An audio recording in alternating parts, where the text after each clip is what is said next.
우리가 사는 이 세상은 지극히 현실적이고 현재적이고 실제적인 세상입니다. 그래서 무엇이든지 구체적이어야 하고 분명해야 됩니다. 그러나 신앙은 개념적이거나 철학적이어서는 안 됩니다. 신앙은 보다 구체적이어야 됩니다. 신앙은 언제나 분명해야 됩니다. 우리가 하나님 앞에 올려드리는 찬송, 우리의 기도, 우리의 신앙 고백, 분명한 고백이어야 되고 흔들리지 않는 신앙을 하나님 앞에 올려드려야 할 것입니다. 우리는 신앙의 대상을 막연하게 추상화하거나 신앙 내용을 개념적으로 생각해서는 안 됩니다. 칸트가 이런 말을 했습니다. 우리가 신앙생활을 하는 데 있어서 예수는 있어도 좋고 없어도 된다. 그러나 다만 그의 교훈을 통해서 마음의 위안을 받으면 된다. 여러분은 이 말을 어떻게 들으십니까? 어떻게 이해하십니까? 우리의 신앙은 이렇게 해서는 안 됩니다. 이렇게 신앙생활하면 신앙에 힘이 없습니다.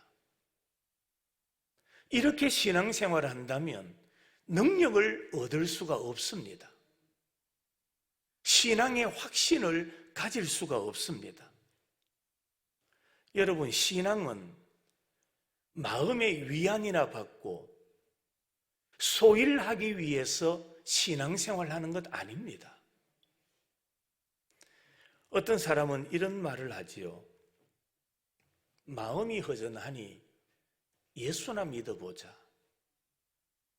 이제 다니던 직장도 그만두고 특별하게 할 일이 없으니 교회나 가볼까? 교회 가서 예수 믿으라 하니 교회나 가볼까? 그렇게 말하는 사람이 있습니다. 신앙은 그런 것이 아닙니다. 여러분, 우리가 분명히 깨달아야 되는 것이 있습니다. 어떤 사람은 신앙 때문에 하나밖에 없는 생명을 버리기도 합니다.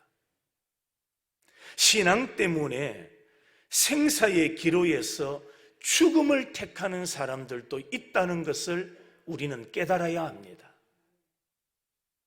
그렇기 때문에 신앙은 우리가 간단하게 말할 수 있는 것이 아닙니다. 그래서 신앙은 내용이 있어야 되고 신앙은 구체적이어야 합니다.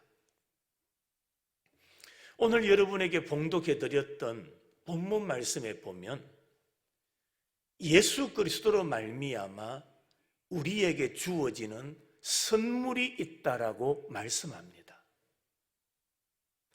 사람들 치고 선물 싫어하는 사람이 어디에 있겠습니까?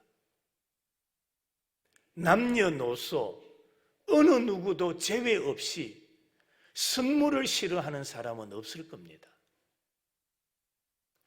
그런데 가만히 보면 이 선물도 시대에 따라서 조금씩 달라지는 것 같아요.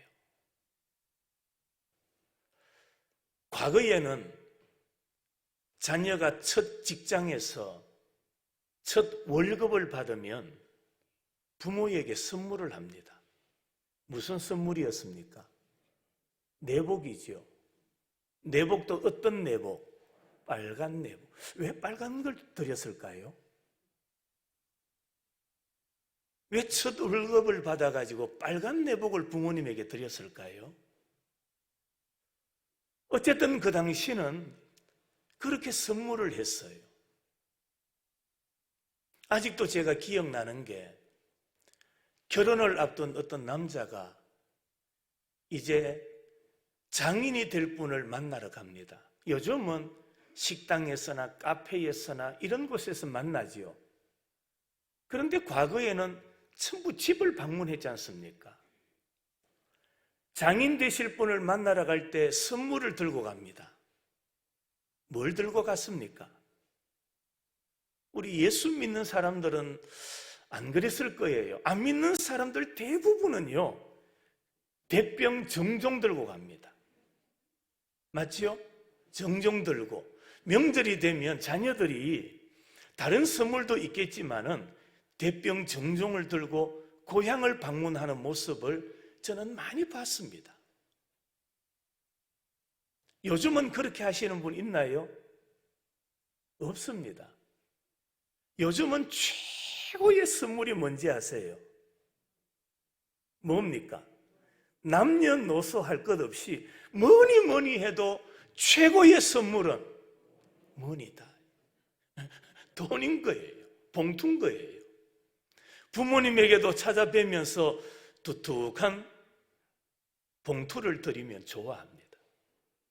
과거에는 잠바도 하나 사다 드리고 뭐 이쁜 티도 하나 사다 드리고 이러면 좋아했지요. 그런데 요즘은 자기의 개성이 다 있어요.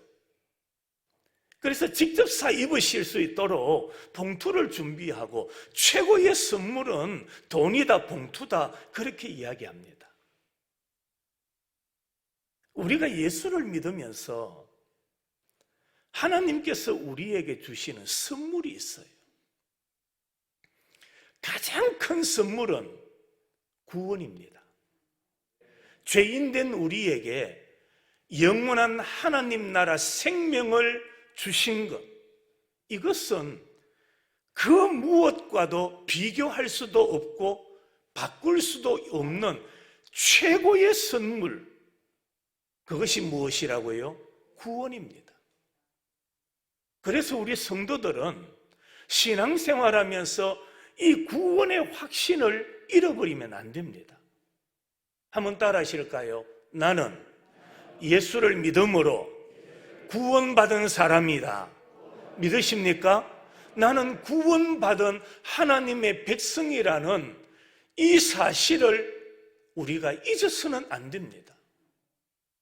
그러면서 오늘 본문에 보면 우리에게 주시는 선물을 언급하고 있습니다. 그 첫째로 예수 그리스도로 말미암아 우리에게 주어지는 선물이 뭐냐? 화평이라고 말합니다. 화평은 하나님이 우리에게 주시는 선물입니다. 오늘 1절에 우리 주 예수 그리스도로 말미암아 하나님과 무엇을 누리자? 화평을 누리자. 욥기 22장에 보면 너는 하나님과 화목하고 평안하라. 그리하면 뭐가 임하리라? 복이 내게 임하리라. 우리 사람에게 있어서 최고의 복이 뭐냐? 그것은 바로 화목이라는 것입니다. 우리가 신앙생활을 하게 되면 가장 먼저 우리에게 주어지는 선물이 화목입니다. 화평입니다. 여러분, 이 화평의 선물은요, 굉장히 중요합니다. 남녀노소 구분할 것 없이 화평은 최고의 선물입니다. 그래서 히브리인들은 세상에서 이 화평을 최고의 복이다라고 여겼던 것입니다. 화평, 히브리 말로 샬롬입니다. 샬롬. 히브리 사람들은 사람을 만나면 제일 먼저 인사말로 샬롬, 그렇게 인사를 합니다. 왜 그렇습니까? 히브리 사람들은 살아오는 동안 숱한 전란과 환란을 많이 경험했습니다. 엄청난 외적의 침략을 받았던 민족입니다. 그러다 보니까 세상에서 가장 소중한 것이 화평이라는 것을 체험했던 민족이 히브리 민족이지요. 우리는 복의 개념을 말할 때에 물질을 말하고 물량적인 것을 말합니다. 그런데 히브리인들은 복의 개념은 물질이 아니고 샬롬, 곧 평안이라고 고백하고 있습니다. 잠언 17장에 마른 떡 한 조각만 있어도 화목한 것이 제육이 집에 가득하고도 다투는 것보다 나으니라. 그만큼 화평이 중요하다라는 말입니다. 그런데 화평이 이만큼 소중한 것인데 사람들이 이 화평의 소중함을 아느냐, 모른다는 겁니다. 화평의 소중함을 모르고 살아간다는 겁니다. 그러다가 언제 화평이 중요하다, 소중하다라는 것을 깨닫게 되느냐 하면 화평이 다 깨어지고 난 다음에, 화평을 다 잃어버리고 난 다음에야 화평의 소중함을 알게 되는 것입니다. 화평이 있을 때는 그 화평이 얼마나 좋은가, 얼마나 큰 복인가, 그것을 모릅니다. 우리 모두가 그렇습니다. 건강을 유지하고 있을 때는 건강의 소중함을 압니까, 모릅니까? 모릅니다. 언제 깨닫습니까? 건강을 잃어버리고 난 다음에. 건강을 잃어보니 건강의 소중함을 깨닫게 되더라는 겁니다. 화평도 마찬가지입니다. 화평이 주어졌을 때, 화평의 삶을 살아갈 때는 그 화평의 소중함을 모르고 살아갑니다. 그런데 화평이 깨어지고 화평을 잃어버리고 다 빼앗기고 난 다음에야 화평이 얼마나 소중한가를 깨닫게 되는 겁니다. 여러분, 사람들이 화평을 잃어버리고 난 다음에 후회하게 되지요. 후회가 무슨 말입니까? 후회라는 말은 뭔가 가지고 있던 것이 다 깨어진 다음에 나오는 단식, 그게 후회입니다. 내가 누리고 있었는데, 내가 가지고 있었는데 그것을 다 빼앗기고 다 잃어버리고 난 다음에 내 입에서 나오는 것이 단식, 그것이 바로 후회라는 겁니다. 그래서 신앙이 주는 가장 좋은 선물이 뭐냐? 최고의 선물은 바로 화평입니다. 성도 여러분, 나라의 화평, 교회의 화평, 가정의 화평을 위하여 힘써야 됩니다. 그러지 않으면 화평은 그냥 주어지는 것이 아닙니다. 하나님께서 우리에게 주시는 선물입니다. 그 선물을 받기 위해서는 선물의 소중함을 우리가 깨달아야 되는 겁니다. 두 번째로, 예수 그리스도로 말미암아 우리에게 주어지는 선물은 연단입니다. 연단. 오늘 4절 말씀에 보니까 인내는 연단을 그렇게 말합니다. 사람이 살아가는데 연단이 필요한 이유가 뭡니까? 연단은 더 강해지기 위함입니다.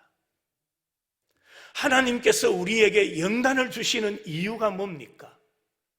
우리로 하여금 더 강해지라는 겁니다. 흔들리지 말라는 겁니다. 하나님을 향한 기준, 하나님을 바라보는 그 신앙이 흔들리지 말라는 겁니다. 성도에게 있어서 신앙이 강하면 흔들리지 않습니다. 하나님을 향한, 예수 그리스도를 향한 신앙이 분명한 사람은 흔들릴 수가 없습니다. 구약 성경에 보면 야곱이 나옵니다. 그는 속이는 자입니다.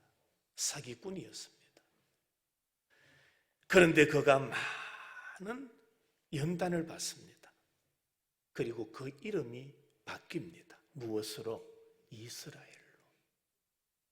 수많은 연단을 받고 난 이후에 속이는 자에서 이스라엘로 바뀝니다. 성도에게 있어서 이런 훈련 기간이 바로 하나님이 우리와 함께하는 기간이라는 것을 기억해야 됩니다. 대부분의 사람들은 그 훈련 기간 동안에 하나님을 만나게 됩니다. 그 훈련 기간에 하나님을 만나는 체험을 하게 되는 것입니다. 구약의 요셉, 그는 강한 훈련을 받고 나서 비로소 애굽의 총리가 됩니다. 나이 서른에 나이 많은 문무백관들을 당당하게 거느리게 되지요. 요셉이 어떻게 이런 일을 할 수 있었을까요? 그는 많은 훈련을 받았습니다. 형들에게 팔리는 경험, 종살이 경험, 감옥살이 경험들을 겪는 그 훈련 기간을 통해서 요셉은 지혜를 얻게 됩니다. 이것이 하나님께서 우리에게 주시는 연단의 의미입니다. 그래서 우리가 예수 그리스도를 믿으면 예수님으로 말미암아 화평의 선물도 받게 되지만 때로는 말로 다 할 수 없는 연단도 주신다라는 겁니다. 이 같은 연단을 받고 나서 사람들은 아주 강한 사람으로 우뚝 서게 되는 것입니다. 그래서 성도는 연단을 무서워해서는 안 됩니다. 왜냐하면 연단은 우리를 강한 성도로 만들어주는 기회가 되기 때문입니다. 성도 여러분, 오늘도 하나님은 건강을 통해서, 인간관계를 통해서, 물질을 통해서, 가족관계, 자녀들을 통해서 우리를 연단하십니다. 그 연단을 통하여 우리로 하여금 더 강한 사람, 더 강한 신앙인, 어떠한 상황 속에서도 흔들리지 않는 신앙의 사람이 되도록 하나님은 우리를 연단하고 계시는 겁니다. 세 번째, 예수 그리스도로 말미암아 우리에게 주어지는 선물은 바로 인내입니다. 인내. 오늘 3절 말씀에 보니까 우리가 환난 중에도 즐거워하나니 이는 환난은 무엇을? 인내를이라고 말씀하고 있습니다. 인내는 연단이 만들어냅니다. 사람이 연단을 받고 훈련을 받음으로써 강인한 인내의 힘을 발휘하게 됩니다. 그래서 사람에게 있어서, 성도에게 있어서 겸손은 훈련받지 않은 사람은 해낼 수 없는 고상한 능력이요 힘이라는 것입니다. 그러면 인내가 무엇입니까? 인내의 힘은 인격에서 나오고 훈련에서 나오는 인내입니다. 그것이 바로 고상한 인격입니다. 성경에도 보면 많은 인내의 삶을 살았던 분들을 소개하는 가운데 최고의 인내의 모델을 우리에게 보여주고 있습니다. 그분은 바로 예수 그리스도십니다. 예수님은 인내의 모델이 되십니다. 유대인들로부터 욕을 당하고 침뱉으며 채찍질하며 자신을 십자가에 못 박는 사람들 앞에서 순순히 예수님은 죽어갑니다. 그러면서 누가복음 23장에 저들의 죄를 용서해 주세요, 저들의 죄를 용서해 달라고 기도하면서 아무 소리 하지 아니하고 죽어가는 그것이 바로 예수님의 인내요, 겸손이요, 성숙이었던 겁니다. 예수님은 할 수 없어서 참는 게 아닙니다. 힘이 없어서 참으신 게 아닙니다. 능력이 없어서 참으셨던 것이 아니라 능력은 얼마든지 있지만은 예수님은 하나님의 뜻을 이루시기 위하여, 하나님께서 예수님에게 맡기신 그 사명을 감당하기 위하여 예수님은 십자가에까지 참으셨던 겁니다. 그것이 진정한 인내의 모습이요, 우리들에게도 그런 인내의 삶을 살기를 원하고 계십니다. 그래서 인내는 우리 스스로 가질 수가 없습니다. 내가 성격이 좋다고 인내할 수 있는 게 아닙니다. 오늘 성경은 말합니다. 인내는 예수 그리스도께서 우리에게 주시는 선물이다. 야고보서 5장에 보라, 인내하는 자를 우리가 복되다 하나니. 인내하는 자가 복이 있습니다. 누가 복이 있습니까? 인내가 복입니다.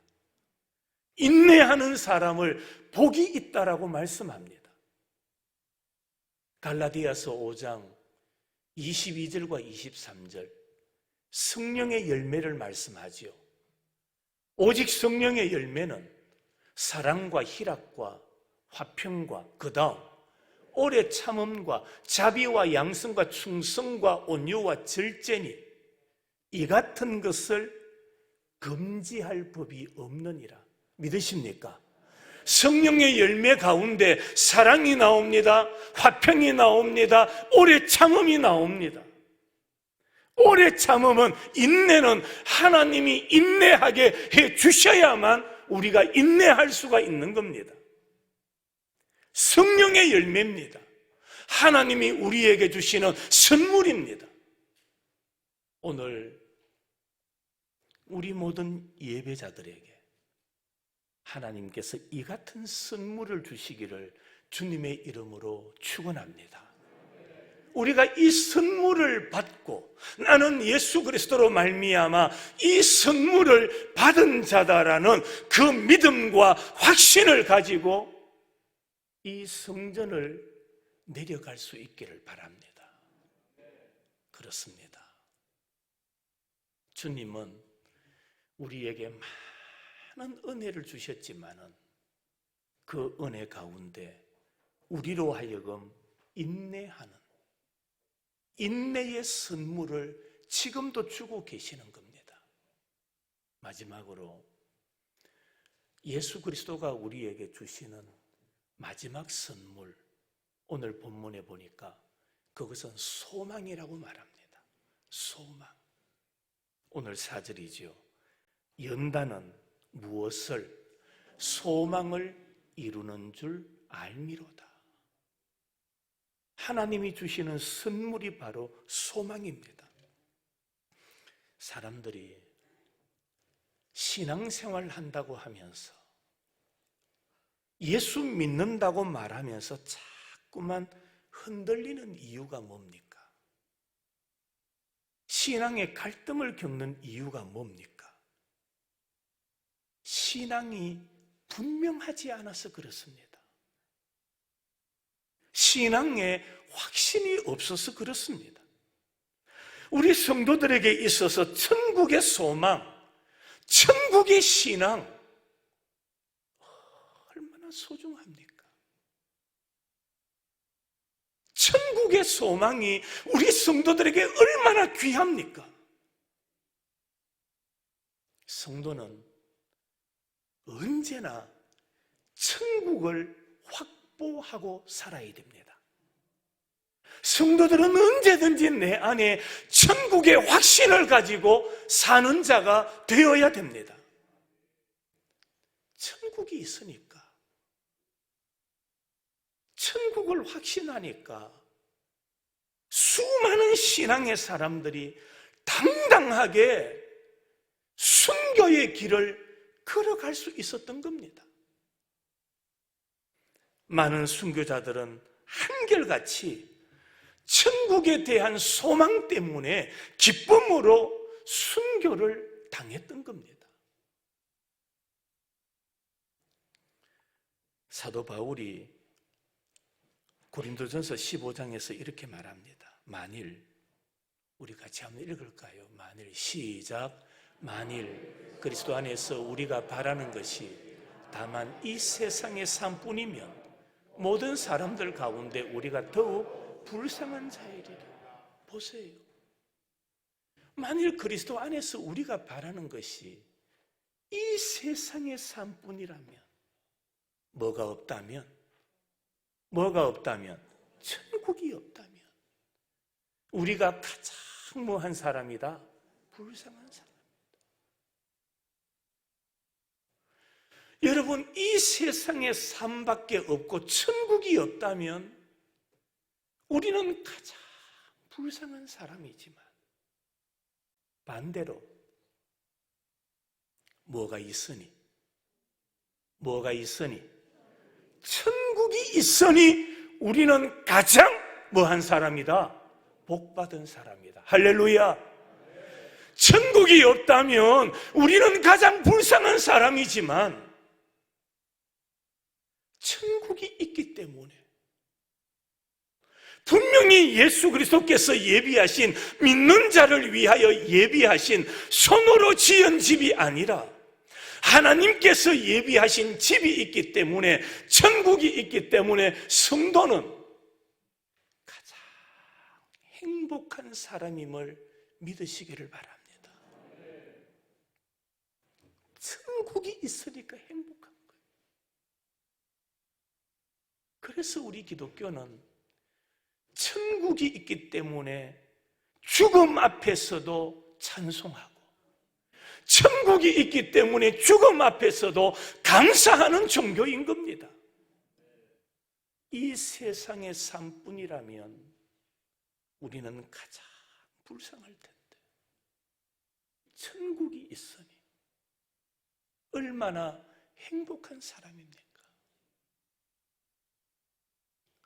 욥기를 읽어보면 욥기 3장에 욥이 자신의 태어남을 괴로워합니다. 많은 괴로움을 당했던 자식도 잃어버리고, 사랑하는 아내도 떠나가 버리고, 재물도 다 잃어버리고, 왜 내가 태어났나? 그러면서 그가 하는 말이, 내가 한번 묻고 싶다는 겁니다. 내가 이 세상에서 원망하며 불평하며 살 것이 아니라 장차 나는 하나님의 앞에 서게 될 건데, 하나님의 품에 안기게 될 건데, 그때 하나님 앞에, 하나님, 내가 왜 이 세상에서 그렇게 고생하며 그렇게 환난을 당하며 살아야만 했습니까? 한번 물어보고 싶다.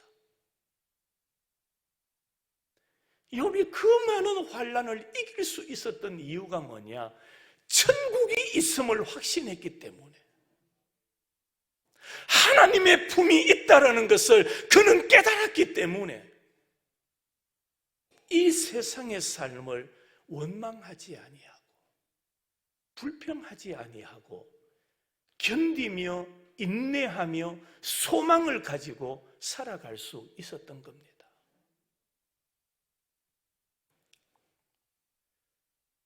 사람이 이 세상에서 오래 사는 것만이 능사가 아닙니다. 길게 살든 짧게 살든 우리는 항상 예수 그리스도로 말미암아 주어지는 이 선물을 가지고 살아가야 됩니다. 짧게 살아도 주님의 선물을 소유하고 살아야 되고, 인생을 길게 산다 해도 주님이 주시는 이 선물을 내 가슴에, 내 마음에 담고 사는 자가 되어야 합니다. 여러분, 우리가 천국에 가지 못할 것이라면 오늘 무엇하러 이러 애쓰며 살겠습니까? 우리에게 천국이 없다면 아무런 의미가 없습니다. 천국이 없다면 우리의 노력 아무런 의미가 없어요. 그래서 천국은 우리 신앙인들에게 있어서 궁극이요 목적이 되는 것입니다.